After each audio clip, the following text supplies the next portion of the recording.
Angeline Quinto, nanganak na ng second baby nila ni Nanrev Dakina.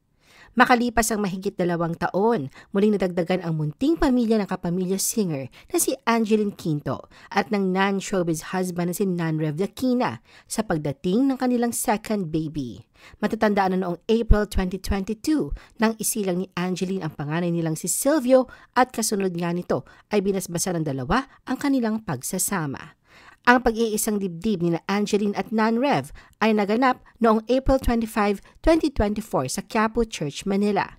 Ilang araw matapos ang kanilang kasal, isang exciting news naman ang ibinahagi ni Angeline na nagpatuloy sa positibong momentum na kanilang pamilya.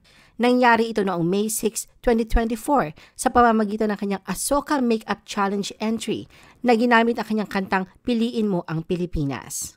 Sa nasabing video ay pinalabas ang kanyang baby bump habang nakasuot ng tradisyonal na kasuotan.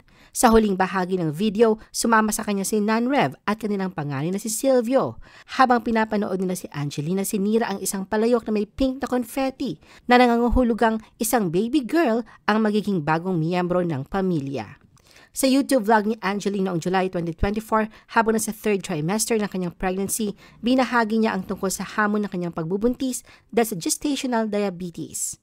Kwento ni Angeline sa kanyang medical check-up, kinausap siya ng kanyang OB at ipanaliwanag ang naging resulta ng kanyang laboratory test. Dito na raw sinabi sa kanya ang pagkakaroon niya ng gestational diabetes. Ayon kay Angeline, ikinagulat niya ang sinabi ng doktor sapagkat nung ipinagbubuntis naman daw niya ang kanyang panganay ay wala naman daw siyang ganong kondisyon. Sinabi raw sa kanya ng doktor na maaaring sa lifestyle o sa pagkain niya kaya siya nagkaroon ng gestational diabetes. Aminado naman si Angeline na hindi siya naging maingat sa kanyang diet at masyadong nasiyahan sa pagkain nang walang pag-iisip. Dahil sa daming ginagawang trabaho, parang nawalan nga raw siya ng kontrol. Sinabihan din daw siya ng doktor na baka makaapekto ito sa dinadalang baby. Mula lang malaman ang kanyang diagnosis, ibinabahagi niya ng bukas ang kanyang mabilis na paglipat sa mas healthy diet. Ayon kay Angeline, uunahin niya ang kalagayan niya at ng sanggol sa kanyang sinapupunan. Dahil maaaring makaapekto ito sa kanyang magiging anak, sinabi niya na kailangan niyang baguhin ang kanyang lifestyle, lalo na sa panahon ng kanyang pagbubuntis. Aminado din si Angeline na ang kanyang kondisyon ay nagdudulot sa kanya ng stress, kaya kumuha siya ng serbisyo ng isang nutritionist upang subaybayan ang kanyang pagkain at gamitin ang continuous glucose monitoring machine para bantayan ang kanyang sugar level upang maiwasan ang mga komplikasyon sa panganganak. Talagang dedicated daw siya sa pagsasari ng disiplina sa kanyang dieta, kung saan ay iniiwasan ang sobrang matatamis at kanin. Ibinahagi rin ni Angeline kung gaano siya nagpapasalamat sa kanyang supportive husband na tumutulong sa kanya na papanatili ang isang malusog na dieta. Angeline and Nanrev welcome second baby.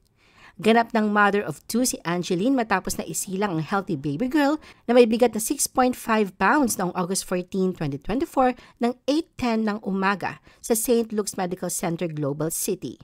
Pinangalanan nila itong Azina Sylvia. Tulad ni Silvio, si baby Sylvia ay pinangalanan bilang pagkilala sa yumaong adopted mom ni Angelina si Mama Bob, na ang tunay na pangalan ay Sylvia Quinto na pumanaw noong November 2020. Ang magandang balita sa lumalaki nilang pamilya ay ibinahagi ng mag-asawa sa Instagram account ng kanilang anak na si Silvio. Nakasaad sa caption, "I finally met you, baby Azina Sylvia," kalakip ang baby bottle and baby emoji. Sa mga larawan, bakas ang walang mapagsidlan nilang kasiyahan. Makikita si Angeline na niyayakap ang kanyang bagong silang na sanggol sa kama ng ospital at ipinapakilala si Silvio sa kanyang bagong kapatid na babae. Tila handa nga si Silvio sa pagiging kuya na maingat na hinalikan ng kanyang baby sister at inoobserbahan ang maliit nitong mga galaw. Pagkatapos muling ipinost ni Angeline ang mga larawan sa kanyang Instagram stories at isinulat ang mensaheng, "We're officially a family of 4," kung saan ay ginamit niya ang kanyang cover song na "Till I Met You" bilang background music. Samantalang si Nanrev naman ay muling ipinost din ang parehong family photo. Matapos ang anunsyo, katulad ng inaasahan, marami sila kasubaybay ni Angeline at Nanrev ang naglaan ng oras upang ipahayag ang kanilang taos-pusong pagbati sa lumalaking pamilya ng mag-asawa. I-post ang inyong comments at reaction sa baba at huwag kalimutan na i-like at i-share ang video na ito. Gusto mo pa ba ng ibang showbiz videos? Panoorin ang aming iba pang top viewed videos. Para sa aming mga YouTube viewers, pumunta lang sa description ng video na ito o i-click ang link sa itaas ng screen. Para naman sa mga Facebook viewers, ay maaari ninyong hanapin ang mga link sa comment section ng video.